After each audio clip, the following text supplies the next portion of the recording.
ನಮಸ್ಕಾರ. ನಾನು doctor Raghuram, additional director neurosurgeon and spine surgeon, Fortis hospital, Bannerghatta road. ಇವತ್ತು ನಾನು ಬೆನ್ನೋವು ಬಗ್ಗೆ ಸ್ವಲ್ಪ ಮಾಹಿತಿಯನ್ನು ನಿಮಗೆ ಕೊಡ್ತಾ ಇದ್ದೀನಿ. ಬೆನ್ನೋವು ಅನ್ನೋದು ಐ ಥಿಂಕ್ ಎಲ್ಲರಿಗೂ ಬಂದೇ ಬರುತ್ತೆ.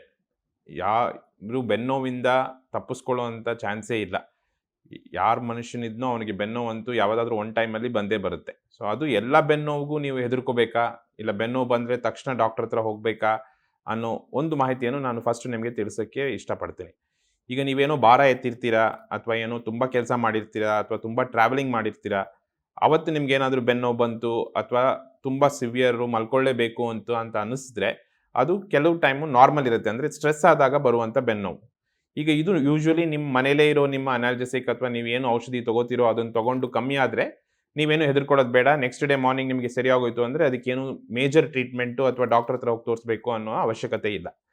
ಇನ್ನು ಕೆಲವ್ರಿಗೆ ಏನಾಗುತ್ತೆ, ಸಡನ್ನಾಗಿ ಏನಾದರೂ ಎತ್ತಿದಾಗ ಅಥವಾ ತುಂಬ ಭಾರ ಎತ್ಕೊಂಡು ಕೆಲಸ ಮಾಡಿದಾಗ ಅಥವಾ ಜಿಮ್ಮಲ್ಲಿ ಏನೋ ಮಾಡ್ತಾ ಇದ್ದೀರಾ, ಸಡನ್ನಾಗಿ ತುಂಬ ಹೆವಿ ವೆಯ್ಟ್ ಎತ್ಬಿಟ್ರಿ, ಆವಾಗ ಬೆನ್ನು ಹಿಡ್ಕೊಳ್ಳುತ್ತೆ ಅಂತಾರೆ. ಅಂದರೆ ಸಡನ್ನಾಗಿ ಬೆನ್ನು ನೋವು ಬರುತ್ತೆ ಮತ್ತು ಕಾಲಿಗೂ ನೋವು ಬರುತ್ತೆ.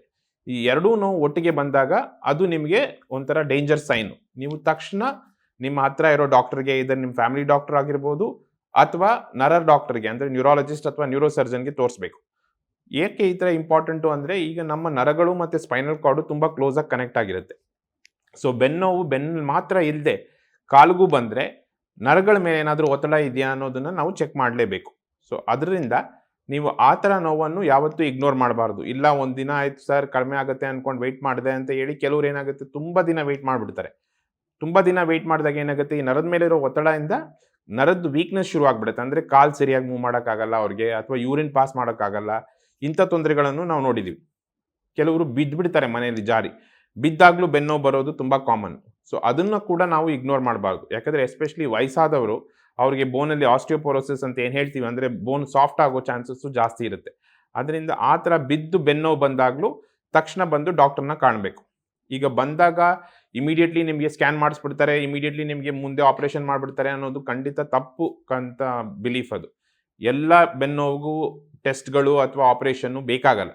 ಸೊ ಯಾಕೆ ನೀವು ಡಾಕ್ಟರ್ ಹತ್ರ ಬರಬೇಕು ಅಂದರೆ ಫಸ್ಟ್ ನಿಮಗೆ ಚೆಕ್ ಮಾಡಬೇಕು ಏನು ತೊಂದರೆ ಆಗ್ತಾ ಇದೆ, ಅದು ನಿಮಗೆ ಯಾವ ಥರದ ಬೆನ್ನೋವು ಅಂತ. ಈಗ ಡಾಕ್ಟ್ರು ಚೆಕ್ ಮಾಡಿದ ಮೇಲೆ ಕೆಲವು ಟೆಸ್ಟ್ಗಳಿದೆ, ನಾವು ಕ್ಲಿನಿಕಲ್ ಎಕ್ಸಾಮಿನೇಷನ್ ಅಂತ ಏನು ಹೇಳ್ತೀವಿ, ಅಂದರೆ ಸೂಕ್ಷ್ಮವಾಗಿ ಪರೀಕ್ಷೆ ಮಾಡಿ ನೋಡ್ತೀವಿ.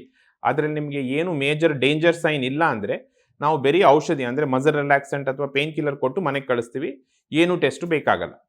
ಇಲ್ಲ ಸರ್ ಯಾವಾಗ ಟೆಸ್ಟ್ ಬೇಕಾಗುತ್ತೆ ಅನ್ನೋದು ನೆಕ್ಸ್ಟ್ ಕ್ವೆಶ್ಚನ್. ಯಾವಾಗ ಟೆಸ್ಟ್ ಬೇಕಾಗುತ್ತೆ ಅಂದರೆ ಈಗ ಈ ಬೇಸಿಕ್ ಮೆಡಿಸಿನ್ ಕೊಟ್ಟು ನಿಮಗೆ ಇಂಪ್ರೂವ್ಮೆಂಟ್ ಬರಲಿಲ್ಲ, ಅದು ಒಂದು ಕಾಮನ್ ಕಾರಣ. ಈಗ ಮೆಡಿಸಿನ್ ಕೊಟ್ಟರೆ ಡಾಕ್ಟ್ರೆ ಆದರೂ ಏನು ಇಂಪ್ರೂವ್ ಆಗ್ತಿಲ್ಲ ಅಂದಾಗ ನಾವು ಖಂಡಿತ ಎಕ್ಸ್ರೇ ಅಥವಾ MRI ಮಾಡಿ ನೋಡ್ತೀವಿ. ಇಲ್ಲ ಕೆಲವರಿಗೆ ಬಂದಾಗಲೇ ನಾನು ಹೇಳಿದಂಗೆ ಕಾಲಲ್ಲಿ ವೀಕ್ನೆಸ್ ಬಂದುಬಿಟ್ಟಿದೆ, ನರದ್ದು ವೀಕ್ನೆಸ್ ಬಂದುಬಿಟ್ಟಿದೆ, ಜೋಮ್ ಬಂದುಬಿಟ್ಟಿದೆ, ಅದು ತುಂಬ ಕಾಮನ್. ಈ ನರದ ಮೇಲೆ ಒತ್ತಡ ಆದಾಗೆಲ್ಲ ಜೋಮ್ ಬರುತ್ತೆ. ಸೊ ಜೋಮ್ ಬರ್ತಾ ಇದೆ ಸರ್, ಓಡಾಡೋದಕ್ಕೆ ಕಷ್ಟ ಆಗ್ತಾ ಇದೆ, ಯೂರಿನ್ ಪಾಸ್ ಮಾಡೋದಕ್ಕೆ ಕಷ್ಟ ಆಗ್ತಾ ಇದೆ ಅಂದರೆ ನಾವು ಡಿಲೇ ಮಾಡಲ್ಲ, ತಕ್ಷಣ ಆವಾಗ MRI ಸ್ಕ್ಯಾನ್ ಅಥವಾ ಎಕ್ಸ್ರೇ ಸ್ಕ್ಯಾನ್ ಮಾಡಿ ನೋಡ್ತೀವಿ. ಎಕ್ಸ್ರೇಯಲ್ಲಿ ಬರೀ ಮೂಳೆ ಮಾತ್ರ ಗೊತ್ತಾಗುತ್ತೆ. ಅಂದರೆ ಮೂಳೆಗಳು ಏನಾದರೂ ಫ್ರ್ಯಾಕ್ಚರ್ ಆಗಿದ್ದರೆ ಅಥವಾ ನಾರ್ಮಲ್ ಮೂವ್ಮೆಂಟಲ್ಲಿ ಏನಾದರೂ ತೊಂದರೆ ಆಗಿದ್ದರೆ ಅದು ಎಕ್ಸ್ರೇಯಲ್ಲಿ ಕಾಣಿಸ್ಕೊಡುತ್ತೆ. ನಮಗೆ ನರ ನೋಡಬೇಕು ಅಥವಾ ಈ ಡಿಸ್ಕ್ ಅಂತ ಏನು ಹೇಳ್ತಾರೆ, ಶಯಾಟಿಕಾ ಅಂತ ಎಲ್ಲರೂ ತುಂಬ ಕಾಮನ್ ಆಗಿ ಕೇಳಿರ್ತೀರ ನೀವು. ಅಂಥ ಶಯಾಟಿಕಾ ಪ್ರಾಬ್ಲಮ್ ಬಂದಾಗ ಅದು MRI ಮಾಡಿದ್ರೇ ಚೆನ್ನಾಗಿ ಗೊತ್ತಾಗೋದು. MRIಯಲ್ಲಿ ನಮ್ಮ ನರನೂ ಗೊತ್ತಾಗುತ್ತೆ, ಈ ಡಿಸ್ಕಿನ ಪ್ರಾಬ್ಲಮ್ಮು ಗೊತ್ತಾಗುತ್ತೆ, ಮತ್ತು ಬೋನಿನ ಪ್ರಾಬ್ಲಮ್ಮು ಗೊತ್ತಾಗುತ್ತೆ. ಸೊ MRI ಮಾಡಿದ್ಮೇಲೆ ಎಲ್ಲರಿಗೂ ಆಪ್ರೇಷನ್ ಬೇಕಾ, ಅದು ನೆಕ್ಸ್ಟ್ ಕ್ವೆಶ್ಚನ್. ಖಂಡಿತ ಇಲ್ಲ, ಎಲ್ಲ ಡಿಸ್ಕ್ ಪ್ರಾಬ್ಲಮ್ಗೂ ಆಪ್ರೇಷನ್ ಬೇಕಾಗಲ್ಲ, ನಾವು ಡೆಫಿನೆಟ್ಲಿ ಮಾಡಲ್ಲ. Most of the spine surgeon ಅಂತ ಏನು ಹೇಳ್ತೀವೋ ನಾವು ಫಸ್ಟ್ ಟ್ರೀಟ್ಮೆಂಟು ಕನ್ಸರ್ವೇಟಿವ್ ಟ್ರೀಟ್ಮೆಂಟ್, ಅಂದರೆ ಔಷಧಿಗಳು ಮತ್ತು ರೆಸ್ಟ್ಗಳಿಂದನೇ ಟ್ರೀಟ್ಮೆಂಟ್ ಕೊಡ್ತೀವಿ.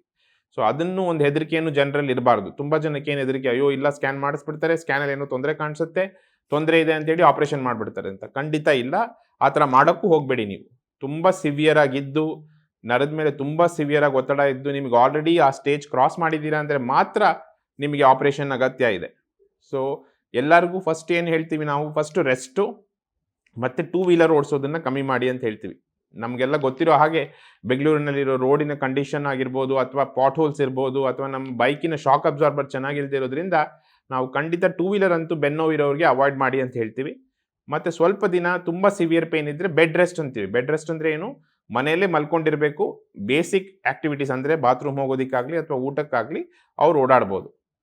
ಅದು ಬಿಟ್ಟರೆ ಮೆಡಿಸಿನ್ಸ್ ಕೊಡ್ತೀವಿ. ಮೆಡಿಸಿನ್ಸಲ್ಲಿ 2 ಥರ, ಒಂದು ಬಂದು ಪೇನ್ ಕಿಲ್ಲರು, ಇನ್ನೊಂದು ಬಂದು ನರದ ಸರ್ಕ್ಯುಲೇಷನ್ ಇಂಪ್ರೂವ್ ಮಾಡುವಂಥ ಮೆಡಿಸಿನ್. ಈಗ ಇದೆಲ್ಲ ಮಾಡಿದ್ವಿ ಸರ್, ಆದರೂ ನಮ್ಗೆ ಇಂಪ್ರೂವ್ಮೆಂಟ್ ಆಗ್ತಿಲ್ಲ ಅಂತ ಹೇಳಿದಾಗ ಮಾತ್ರ ಆಪರೇಷನ್ ಅಗತ್ಯ ಇರಬಹುದು. ಅದು ಎಲ್ಲರಿಗೂ ಅಲ್ಲ. ನಾನು ಹೇಳಿದಂಗೆ ಯಾರಿಗೆ ತುಂಬ ಸಿವಿಯರ್ ಆಗಿ ಕಂಪ್ರೆಷನ್ ಇದೆ, ಡಿಸ್ಕ್ ತುಂಬ ದೊಡ್ಡದು ಹೊರಗಡೆ ಬಂದ್ಬಿಟ್ಟಿದೆ, ಅಂಥವ್ರಿಗೆ ಮಾತ್ರ ಆಪರೇಷನ್ ಬೇಕಾಗುತ್ತೆ. ಈ ಆಪರೇಷನ್ ಮಾಡಿದ್ರೆ ಬೆನ್ನು ಒಂದ್ಸರಿ ಮಾಡಿದ್ರೆ ಸರ್ ಪ್ಯಾರಾಲಿಸಿಸ್ ಆಗಿಬಿಡ್ತಾರೆ. ತುಂಬ ಜನ ಹೆದರ್ಸ್ತಾರೆ. ಈಗ ನಮ್ಮ ಪೇಷಂಟ್ಗಳು ಎಲ್ಲರೂ ಕೇಳ್ತಾರೆ, ಸರ್ ನಮ್ಮ ಪಕ್ಕದ ಮನೆಯವ್ರು ಬಂದು ಹೇಳಿದ್ರು ಸರ್, ಅವ್ರು ಮಾಡಿಸ್ಕೊಂಡ್ರಂತೆ, ಅವ್ರು ಅದಾದ್ಮೇಲೆ ಎದ್ದೇಳೇ ಇಲ್ಲ ಸರ್, ಮಲ್ಕೊಂಡೇ ಇದ್ಬಿಟ್ರು ಅಂತ. ಸೊ ಇದು ಒಂಥರ ಭೀತಿ ಅಥವಾ ಭಯ ಏನು ಹೇಳ್ತೀವಿ ಜನರಲ್ ಇದೆ. ಸೊ ಖಂಡಿತ ಭಯ ಪಡಬೇಡಿ. ಎಸ್ಪೆಷಲಿ ಈಗ ತುಂಬ ಜನ ನ್ಯೂರೋ ಸರ್ಜನ್ಸ್ ಅಥವಾ ಟ್ರೈನ್ಡ್ ಸ್ಪೈನ್ ಸರ್ಜನ್ಸ್ ಇದ್ದಾರೆ, ಅವ್ರ ಹತ್ರ ಹೋಗಿ ನೀವು ತೋರಿಸಿ. ಈಗಿರೋ ಅಡ್ವಾನ್ಸ್ಮೆಂಟ್ ಇನ್ ಟೆಕ್ನಾಲಜಿ, ಅಂದರೆ ನಾವೇನೇನು ಟೆಕ್ನಾಲಜಿ ಅಂತ ಹೇಳಿದ್ರೆ ಮೈಕ್ರೋಸ್ಕೋಪಿಕ್ ಸರ್ಜರಿ ಅಂತೀವಿ. ಅಂದರೆ ದೊಡ್ಡದಾಗಿ ಏನು ಓಪನೇ ಮಾಡಲ್ಲ ನಾವು, ಮಿನಿಮಲಿ ಇನ್ವೇಸಿವ್ ಮೈಕ್ರೋಸ್ಕೋಪಿಕ್ ಅಂತ ಹೇಳ್ತೀವಿ. ಅಂಥ ಮಿನಿಮಲಿ ಇನ್ವೇಸಿವ್ ಓಪನಿಂಗ್ ಮಾಡಿನೇ ಈ ಸರ್ಜರಿ ಮಾಡ್ತೀವಿ. ಅದರಿಂದ ಅವರಿಗೆ ಹೊಸ ತೊಂದರೆ ಬರೋ ಚಾನ್ಸಸ್ ತುಂಬ ಕಮ್ಮಿ. ಖಂಡಿತ ಅವರ ಇಂಪ್ರೂವ್ಮೆಂಟ್ ಆಗುತ್ತೆ. ಪ್ಯಾರಾಲಿಸಿಸ್ ಆಗಿ ಮಲ್ಕೊಳ್ಳೋ ಚಾನ್ಸ್ ಅಂತೂ ಆಲ್ಮೋಸ್ಟ್ ನಿಲ್ ಅಂತ ಹೇಳ್ಬೋದು ಈಗಿನ ಕಂಡೀಷನ್, ಈಗಿನ ಅಡ್ವಾನ್ಸ್ಮೆಂಟ್ ಆಫ್ ಮೆಡಿಸಿನ್ ಇರೋದ್ರಿಂದ. ಸೊ ದಯವಿಟ್ಟು ಅದ್ರ ಬಗ್ಗೆನೂ ನೀವು ಯೋಚನೆ ಮಾಡಬೇಡಿ. ನಿಮಗೆ ಅಗತ್ಯ ಇದೆ ಆಪರೇಷನ್ನು, ನಿಮ್ಮ ಡಾಕ್ಟ್ರು ನಿಮಗೆ ಕರೆಕ್ಟಾಗಿ ಸಜೆಸ್ಟ್ ಮಾಡಿದ್ದಾರೆ ಅಂತ ನಿಮಗೆ ಕಾನ್ಫಿಡೆನ್ಸ್ ಬಂದಮೇಲೆ ಖಂಡಿತ ಮಾಡಿಸ್ಕೊಡಿ. ಎಲ್ಲರಿಗೂ ಎಲ್ಲ ಸರ್ಜರಿನೂ ತುಂಬ ಕಾಂಪ್ಲಿಕೇಟೆಡ್ ಅಂತ ಅಲ್ಲ, ಕೆಲವ್ರಿಗೆ ಮಾತ್ರ ಅಂಥ ಕಾಂಪ್ಲಿಕೇಟೆಡ್ ಪ್ರಾಬ್ಲಮ್ ಇರುತ್ತೆ. ಸೊ ಬೇಸಿಕ್ಲಿ ನಮ್ಮ ಬೆನ್ನನ್ನು ನಾವು ಟ್ರೀಟ್ಮೆಂಟ್ ಬಗ್ಗೆ ಹೇಳಿದ್ದೀನಿ ನಾನು. ಈಗ ಸರ್ ಇಲ್ಲ ನಮಗೆ ಪ್ರಿವೆನ್ಷನ್ ಅಂತ ಹೇಳ್ತೀವಿ, ಅದು ಇನ್ನೂ ಇಂಪಾರ್ಟೆಂಟ್ ಅಲ್ವಾ. ಈಗ ಯಾರಿಗೂ ಬೆನ್ನೋವೇ ಇಲ್ಲ ಸರ್, ನಮಗೇನು ತೊಂದರೆ ಆಗಬಾರ್ದು ಬೆನ್ನಲ್ಲಿ, ನಾವೇನು ಮಾಡಬೇಕು ಅಂದರೆ ರೆಗ್ಯುಲರ್ ವ್ಯಾಯಾಮ ಅಥವಾ ಎಕ್ಸಸೈಸ್ ಮಾಡಬೇಕು. ಯಾವ ಥರ ಎಕ್ಸಸೈಸು ಅಂದರೆ ಮೇಯ್ನ್ಲಿ ಸ್ಟ್ರೆಚಿಂಗ್ ಎಕ್ಸಸೈಸ್ ಅಂತ ಹೇಳ್ತೀವಿ, ಮಸಲ್ ಸ್ಟ್ರೆಂಥನಿಂಗ್ ಎಕ್ಸಸೈಸ್ ಅಂತ ಹೇಳ್ತೀವಿ, ಮತ್ತು ಯೋಗ, ಸ್ವಿಮ್ಮಿಂಗ್ ಇದೆಲ್ಲ ಮಾಡ್ಬೋದು. ಯಾವುದನ್ನು ಅವಾಯ್ಡ್ ಮಾಡಬೇಕು ಅಂತ ನಾವು ಹೇಳಿದರೆ ಈ ಬಗ್ಗಿ ಭಾರ ಎತ್ತೋದು, ಟ್ರೈನರ್ಗಳಿಲ್ಲದೆ ಜಿಮ್ಮಲ್ಲಿ ಹೋಗಿ ತುಂಬ ಭಾರ ಎತ್ತೋದು, ಇಂಥದ್ದನ್ನೆಲ್ಲ ಅವಾಯ್ಡ್ ಮಾಡಬೇಕು. ಯಾಕಂದರೆ ನಾವು ಆ ಥರ ಏನಾದರೂ ಅನ್ಯೂಶುವಲ್ ಆಗಿ ಮಾಡಿದ್ರೆ ಖಂಡಿತ ನಮ್ಮ ಬೆನ್ನ ಮೇಲೆ ಮೋರ್ ಸ್ಟ್ರೆಸ್ ಬೀಳುತ್ತೆ.